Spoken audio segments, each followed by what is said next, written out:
ശരിയായി ഉറങ്ങിയില്ലെങ്കിൽ മൈഗ്രെയിൻ വരും എന്ന് പറയുന്നവരെ കാണാം. ഇനി തലവേദന ഉണ്ടെങ്കിൽ അത് ഉറക്കത്തെ ബാധിക്കും. സോ പിന്നെയും മൈഗ്രെയിൻ വരാം. ഈ സൈക്കിൾ ഇങ്ങനെ റിപ്പീറ്റ് ചെയ്ത് പോകും. ഇങ്ങനെ വരുമ്പോൾ പല ആളുകളും ഉറങ്ങാനുള്ള മരുന്നുകളോ ആന്റി ഡിപ്രസന്റ് മെഡിസിൻസിനെയോ ആശ്രയിക്കുന്നുണ്ടാവാം. എന്നാൽ ഇതുകൊണ്ട് മാത്രം മൈഗ്രെയിൻ കറക്റ്റ് ചെയ്യാൻ പറ്റില്ല. എന്തൊക്കെ ഫാക്ടേഴ്സ് ആണ് ഉറക്കത്തെ എഫക്ട് ചെയ്യുന്നത്? ഇപ്പോ അമിതമായ സ്ട്രെസ്, ആങ്സൈറ്റി, ഇതൊക്കെ ഉറക്കത്തെ ബാധിക്കാം.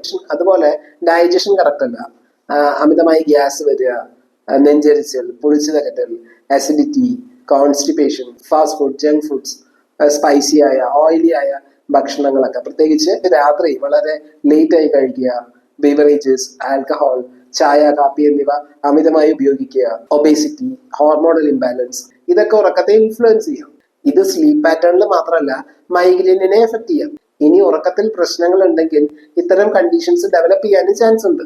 അതായത് മൈഗ്രെയിനും ഈ പറയുന്ന കാര്യങ്ങളൊക്കെ കണക്റ്റഡ് ആണ്. സോ ഓരോ ആളുകളുടെയും കോൺസ്റ്റിറ്റ്യൂഷൻ അനുസരിച്ചുള്ള ചികിത്സ ചെയ്യുകയാണെങ്കിൽ നേരത്തെ പറഞ്ഞ ആന്റി ഡിപ്രസന്റ് ടാബ്ലറ്റ്സോ ഉറക്കത്തിനുള്ള മരുന്നുകളോ കഴിക്കാതെ തന്നെ മൈഗ്രെയിൻ കൺട്രോൾ ചെയ്യാൻ പറ്റും.